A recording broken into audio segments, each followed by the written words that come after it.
qui a été publié le lundi 16 mars 2020 à 4h36. Mais j'ai aussi vu RFE qui a dit, c'est une radio, qui a dit le coronavirus est-il un jugement de temps de la fin? Plusieurs autres journaux en espagnol, en anglais ou en français ont titré leurs journaux, leurs revues dans ce sens-là. La fin du monde ou bien les temps de la fin. Et j'aimerais vous dire, enfants de Dieu, avec cette histoire de coronavirus, il y a une chose que vous pourrez remarquer par-dessus tout ce qui se passe. Dieu a enfin capté l'attention du monde.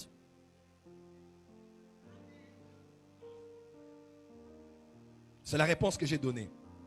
Dieu a enfin capté sérieusement l'attention du monde.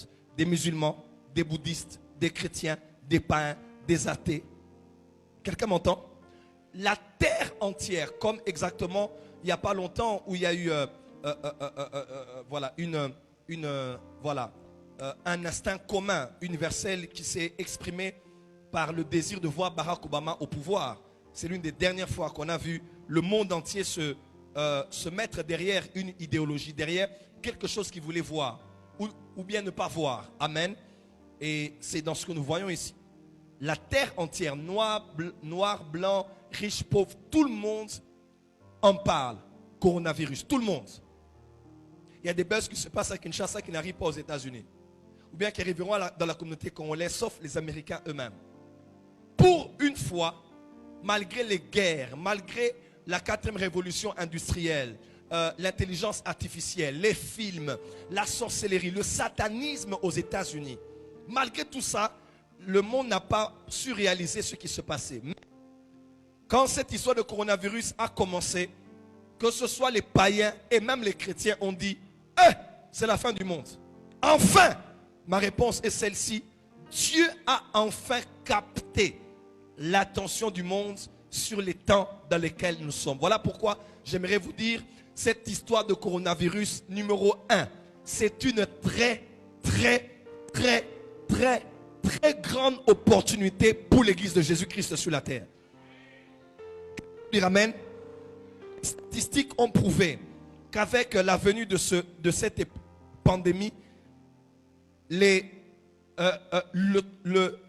nombre de ceux qui sont connectés sur Internet a explosé. Depuis janvier, nous sommes arrivés à 4,5 billions de personnes. Milliards, ok. Because I read it in English. Milliards de personnes connectées. Pourquoi? Parce que pour la plupart des cas, jusqu'aujourd'hui en mars, certains ne sont pas au travail, même maintenant là, nous n'avons jamais eu sur un Facebook autant de personnes. Parce que la plupart des personnes sont à la maison maintenant. J'aimerais vous dire, c'est la meilleure, c'est une bonne opportunité que nous avons d'aller vers les gens dans leur maison lorsqu'ils n'ont pas de taf, lorsqu'ils n'ont pas de voyage, ils sont sur place en train de réfléchir au monde et de réaliser que malgré leur argent, ils ne peuvent pas voyager. Je parlais avec quelques membres de ma famille. Il y a un investisseur qui devait quitter l'Afrique du Sud pour Kinshasa en jet privé. Cette affaire a été bloquée. Donc malgré votre argent, malgré votre statut, malgré que vous êtes star, malgré que vous êtes politicien, cette histoire a paralysé le monde entier. Et nous avons une opportunité en or de dire aux gens, il y a une solution à tous les virus de l'humanité depuis la nuit des temps jusqu'à aujourd'hui. Et il s'appelle Jésus-Christ de Nazareth, le Fils de Dieu, l'alpha et l'oméga, le premier et le dernier, le commencement et la fin, l'étoile brillante du matin, le Seigneur des seigneurs, le souverain des rois de la terre, celui qui était, est-ce que je parle de ça ici? Celui qui était mort et ressuscité, il est aujourd'hui assis à la droite du Père et il revient bientôt.